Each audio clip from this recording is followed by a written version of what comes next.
Bom dia, hoje é quinta-feira, 29 de janeiro de 2026. O ar no mercado global está elétrico, é uma mistura de expectativa e um certo nervosismo. Totalmente.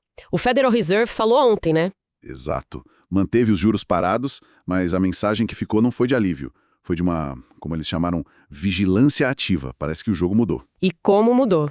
Enquanto lá fora o clima é esse de cautela. Aqui no Brasil, por outro lado, o clima é de festa. O Ibovespa parece viver uma realidade paralela, sabe? Quebrando recordes. E as gigantes de tecnologia lá fora sofrendo com uma nova e dura exigência do mercado. É uma dicotomia impressionante. Pois é. Nossa missão hoje é exatamente essa: conectar esses pontos que parecem não ter nada a ver. Vamos entender o que o Fed realmente quis dizer. Por que o otimismo com a inteligência artificial começou a cobrar seu preço? E o que de fato está sustentando essa euforia toda na nossa bolsa?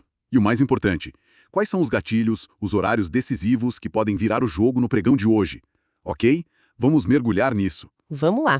Sabe, eu fiquei com uma sensação bastante ambígua depois de ouvir o Jerome Powell. Por um lado, ele não aumentou os juros, o que o mercado sempre vê com bons olhos, claro. Sim, sempre primeiro alívio. Mas por outro, ele soou incrivelmente cauteloso, quase amarrando qualquer decisão futura aos próximos dados que saírem. Para quem está operando, isso é sinal de quê? Compra, venda ou de fique parado e não respire? É exatamente essa sensação, a sua leitura é perfeita. O que mudou, assim, fundamentalmente, é que o mercado saiu daquela fase de operar com base em promessas. Ah, sim. E entrou na fase do prove o valor. O tempo do otimismo cego, de acreditar que os cortes de juros viriam de qualquer jeito, acabou. Powell deixou claro que a porta para um corte em março está aberta, mas a chave para abri-la são os dados de inflação e emprego. Sem surpresas positivas aí, nada acontece. Então a dependência dos dados agora é total. Total. E o reflexo disso está nos juros dos títulos americanos de 10 anos. Eles não disparam nem caem. Estão ali, parados em 4,25%. E em compasso de espera. Exato, como um animal esperando para ver para que lado corre. E essa nova mentalidade do prove o valor já fez sua primeira vítima. E foi uma vítima de peso, a Microsoft. Aqui é onde a história fica realmente interessante. A Microsoft divulgou um balanço forte, superou as estimativas de lucro E as ações desabaram mais de 6% depois do fechamento. É inacreditável. Em qualquer outro momento seria motivo para champanhe, o que explica essa reação tão brutal. o que é fascinante aqui não é só a reação à Microsoft, mas o que isso sinaliza para o mercado como um todo, sabe? A gente está saindo da fase de hype da IA, onde qualquer anúncio era comemorado. E entrando na fase de cadê o dinheiro? Exatamente, a fase de prove o valor. A Microsoft disse que aumentou o CAPEX, ou seja, os investimentos, em impressionante 66% para dar conta da demanda por IA. E a pergunta do mercado foi, ok, e o faturamento? Exatamente. A pergunta de $1 trilhão foi: onde está o crescimento proporcional na receita da Azure, a nuvem da Microsoft, para justificar esse gasto todo? Como a resposta não foi tão espetacular quanto o investimento, O mercado puniu. puneu, e isso significa que o capital vai ficar mais seletivo. Não basta mais ter uma estratégia de IA. As empresas vão ter que demonstrar como ela se traduz em lucro líquido. É o fim do cheque em branco para a tecnologia. Sabe o que isso me lembra? A bolha da internet em 2000. As empresas também gastavam rios de dinheiro em infraestrutura e globos oculares. E de uma hora para outra o mercado virou a chave. Virou e disse, ok, chega de promessas, cadê o lucro? Parece um déjà vu. A analogia perfeita é um amadurecimento do mercado. Essa reação negativa à Microsoft criou uma barreira psicológica nos 7.000 pontos para o S&P 500. E mais importante, elevou a barra de exigência para todos os outros balanços. Principalmente pro da Apple. Principalmente para o da Apple, que sai hoje no fim do dia e sobre o qual a gente ainda vai falar. É impressionante essa aversão ao risco lá fora. O que me deixa intrigado é que quando a gente olha para nossa bolsa aqui no Brasil, parece que estamos em outro planeta. Totalmente. O Ibovespa não só está ignorando tudo isso, como está voando perto dos 184 mil pontos.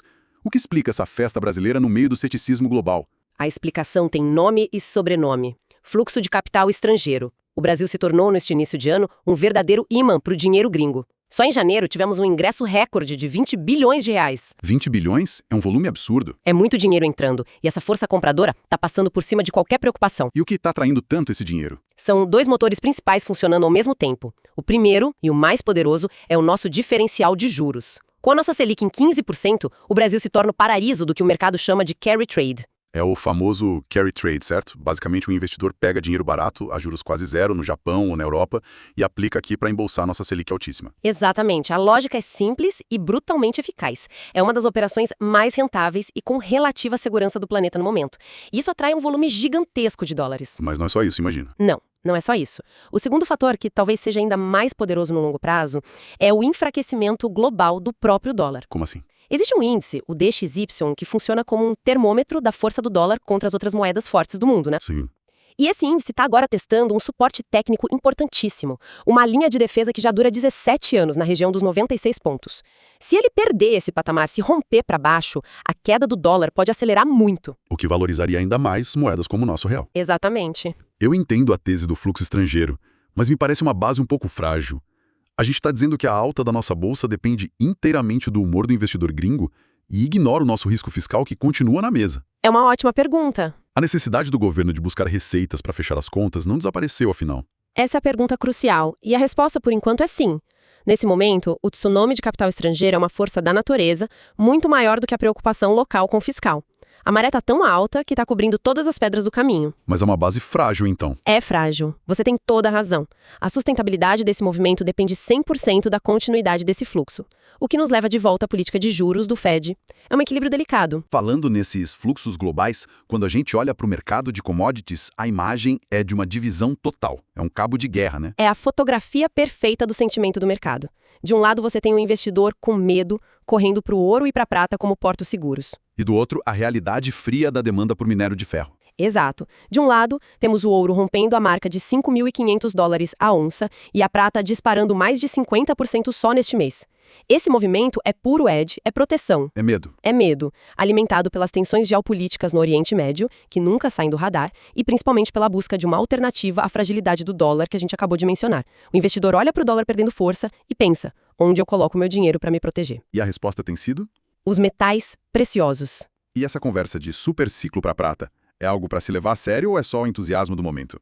Olha, a tese está ganhando muita força. Existem análises técnicas que projetam um ciclo de alta de até 31 anos para a prata, com alvos na faixa de $110 a $120. Nossa. Claro que isso é um cenário de longo prazo, mas mostra como o sentimento está forte. É um movimento defensivo de aversão ao risco. E na outra ponta desse cabo de guerra? Na outra ponta temos o minério de ferro, cotado na mínima de 8 semanas, a $105. E aqui não tem espaço para narrativa, é a realidade nua e crua, da demanda industrial Da China, basicamente. da China, que apesar de todos os estímulos do governo, ainda não conseguiu reaquecer seu setor imobiliário de construção. Os estoques de aço estão altos, as obras não decolam. E a demanda por minério de ferro cai. Isso cria um cenário bem desafiador para a Vale hoje. Muito desafiador. E no meio do caminho fica o petróleo, resiliente, perto dos $70, sustentado mais pelo medo de um conflito no Oriente Médio do que por uma demanda global aquecida. Ok, vamos trazer essa conversa toda para a prática. Para quem está com a tela aberta agora, de manhã, mini índice e mini dólar. Qual é o mapa do território para hoje? Bom, saindo dos números exatos que são difíceis de acompanhar só ouvindo, vamos pensar nos conceitos.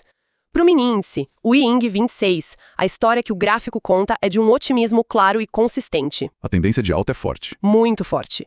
O ponto que realmente importa para hoje é a região dos 184 mil pontos. Essa é a linha de defesa dos comprados, então. Exatamente. Pense nela como o alicerce do otimismo. Enquanto o mercado negociar acima disso, a força compradora está no comando. E o caminho fica aberto para buscar alvos mais altos. Perto dos 187 mil, talvez. Primeiro perto dos 187 mil e depois, quem sabe, até a região dos 191 mil pontos. Agora, se essa base dos 184 mil for perdida, aí sim o sinal de alerta acende e o cenário pode mudar rapidamente. E para o dólar, o WDOG 26, a história é oposta, imagino. O exato oposto. O gráfico do mini dólar mostra uma ladeira. É uma estrutura de baixa acelerada, impulsionada por todo aquele fluxo de capital estrangeiro que a gente comentou. Certo. Ele rompeu um suporte importante e a briga agora acontece na casa dos R$ 5,18. Esse é o ponto crucial. Se os vendedores conseguirem empurrar o preço para baixo desse nível... Pode disparar ordens de venda automáticas. Exatamente, o famoso stop loss. E aí a queda pode acelerar em direção à próxima zona de suporte perto de 5,13. Então, qualquer alta do dólar hoje seria, em tese, uma oportunidade de venda. Pela tendência atual, sim. Qualquer repique, qualquer tentativa de recuperação que leve o preço para perto das resistências em 5,21 ou 5,25 tende a ser vista pelo mercado como uma chance de vender de novo. Apostando na continuidade da queda. Isso. Certo. Então, juntando tudo, parece que temos um cenário montado, mas com 2 eventos no calendário de hoje que podem simplesmente virar a mesa e mudar todas essas tendências. Podem e a probabilidade é alta. O dia será definido por eles. O primeiro grande evento acontece às 10h30 da manhã, horário de Brasília. O núcleo do PCE nos Estados Unidos. Exato. E é importante reforçar para quem nos ouve por que esse dado PCE é tão crucial. Talvez até mais que o CPI, que é mais famoso. Ótimo ponto. Enquanto o CPI mede uma cesta de consumo mais geral, o PCE é o indicador de inflação preferido do Fed. É para ele que o Jerome Powell e os outros diretores olham na hora de decidir os juros. A metodologia é diferente, né? É considerada mais abrangente e reflete melhor as mudanças nos hábitos de consumo. A expectativa do mercado é que ele venha em 0,2%. Se esse número vier mais alto, digamos 0,3% ou 0,4%, Pode esquecer o corte de juros em março. esquece. As apostas evaporam, o dólar se fortalece no mundo todo instantaneamente e o nosso Ibovespa, claro, sentiria o impacto. E depois do fechamento dos mercados, temos a prova de fogo para o setor de tecnologia.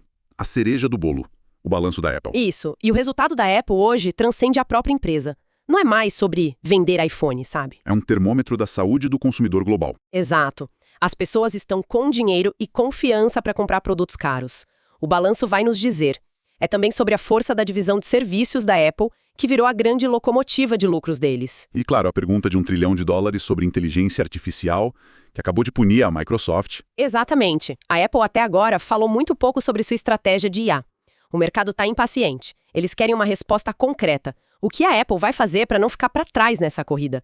O resultado do balanço e, principalmente, as projeções da empresa vão ditar o humor da abertura de sexta-feira no mundo inteiro. Uma decepção aí pode azedar o fim de semana de muito investidor. Com certeza. Ok, então, para amarrar tudo, o cenário para a B3 na abertura é de um otimismo que a gente pode chamar de cauteloso. Cauteloso é a palavra. Ele é totalmente sustentado por esse fluxo de capital estrangeiro, mas com os investidores de olho na pressão que a queda do minério pode colocar em ações de peso como a da Vale. Perfeito. Em termos de níveis para ficar de olho, a base de tudo é o suporte dos 184 mil pontos no índice e aquela zona de briga nos R$ 5,18 no dólar. São os pontos que definem o dia. E claro, atenção máxima às 10h30 da manhã, quando os dados de inflação dos Estados Unidos, o PCE, prometem trazer uma onda de volatilidade para os mercados. E para refletir ao longo do dia. Fica aquela provocação que você mesmo levantou, né? Sim. O nosso descolamento virtuoso depende diretamente da torneira do dinheiro estrangeiro continuar aberta. E essa torneira, por sua vez, depende de uma narrativa de juros baixos nos Estados Unidos. A divulgação do PCE hoje é o primeiro grande teste de estresse para essa narrativa em 2026. E a pergunta que fica é: se a inflação americana se mostrar mais teimosa do que o esperado, forçando o Fed a manter o tom duro, com que velocidade essa enxurrada de capital estrangeiro pode fazer o caminho de volta? E como o Ibovespa se comportaria se de repente tivesse que encarar sozinho a nossa realidade fiscal?